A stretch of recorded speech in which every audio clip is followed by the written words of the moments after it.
Assalamualaikum warahmatullahi wabarakatuh. Nama saya Muhammad Iqbal, NIM 420100, jurusan Multimedia Broadcasting dari kelas STT 5. Saya akan mepresentasikan hasil materi General Project semester wajib. Kita mulai dari memulai bisnis atau merintis usaha baru. Ada 3 cara, yaitu memasuki dunia usaha. Yang pertama, merintis usaha baru, starting. Yang kedua, membeli perusahaan orang lain, buying. Atau yang ketiga, kerjasama, manajemen atau franchising.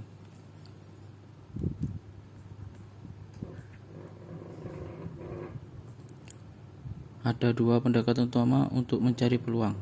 Yang pertama, ide inside out atau ide generation, pendekatan berdasarkan gagasan sebagai kunci yang menentukan keberhasilan usaha.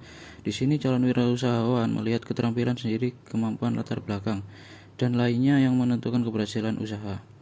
Yang kedua, ada outside in atau opportunity recognition, pendekatan yang menekan pada basis ide bahwa perusahaan akan berhasil apabila merespon atau menciptakan kebutuhan pasar. Selanjutnya, merintis usaha baru. Harus ada surat kabar, laporan periodik tentang perubahan ekonomi, jurnal perdagangan, dan pameran dagang, publikasi pemerintah, informasi, lisensi produk yang disediakan oleh pialang saham, universitas, dan perusahaan lainnya. Yang terakhir, hasil survei atau riset. Pengamatan lingkungan harus menguasai kemampuan teknik, kemampuan pemasaran, kemampuan finansial, dan kemampuan hubungan. Ada 6 hal yang harus diperhatikan dalam merintis usaha baru. Salah satunya, bidang dan jenis usaha yang dimasuki. Kedua, bentuk usaha dan pemilikannya yang akan dipilih. Ketiga, tempat usaha yang akan dipilih. Keempat, organisasi usaha yang akan digunakan. Kelima, jaminan usaha yang mungkin diperoleh. 6, lingkungan usaha yang akan berpengaruh. Lokasi atau tempat usaha. Membangun bila ada tempat yang strategis, membelinya atau menyewanya bila lebih strategis dan menguntungkan, dan kerjasama bagi hasil bila memungkinkan. Lingkungan usaha itu ada 2, lingkungan mikro dan lingkungan makro. Kalau yang lingkungan mikro adalah lingkungan yang ada kaitannya langsung dengan operasional perusahaan. Kalau yang lingkungan makro adalah lingkungan di luar perusahaan yang dapat mempengaruhi daya hidup perusahaan secara keseluruhan. Paten merek dagang atau hak cipta.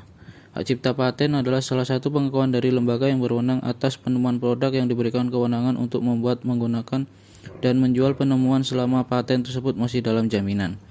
Paten merek dagang dan hak cipta sangat penting bagi pemilik produk atau untuk melindungi perusahaan dari usaha-usaha yang mau meniru dan menduplikasi pihak lain, dan itu sangat penting sekali bagi yang merintis usaha baru. Yang terakhir ada street food. Apa itu street food? Street food adalah makanan jajanan. Makanan jajanan atau jajanan adalah makanan atau minuman siap santap yang dijual oleh penjajah jalanan, pedagang asongan, warung, atau kedai di tempat umum, misalnya di tepi jalan umum, pasar malam. Seperti yang jualan cilok, itu street food. Semua yang di jalan-jalan, samping-samping jalan itu street food namanya.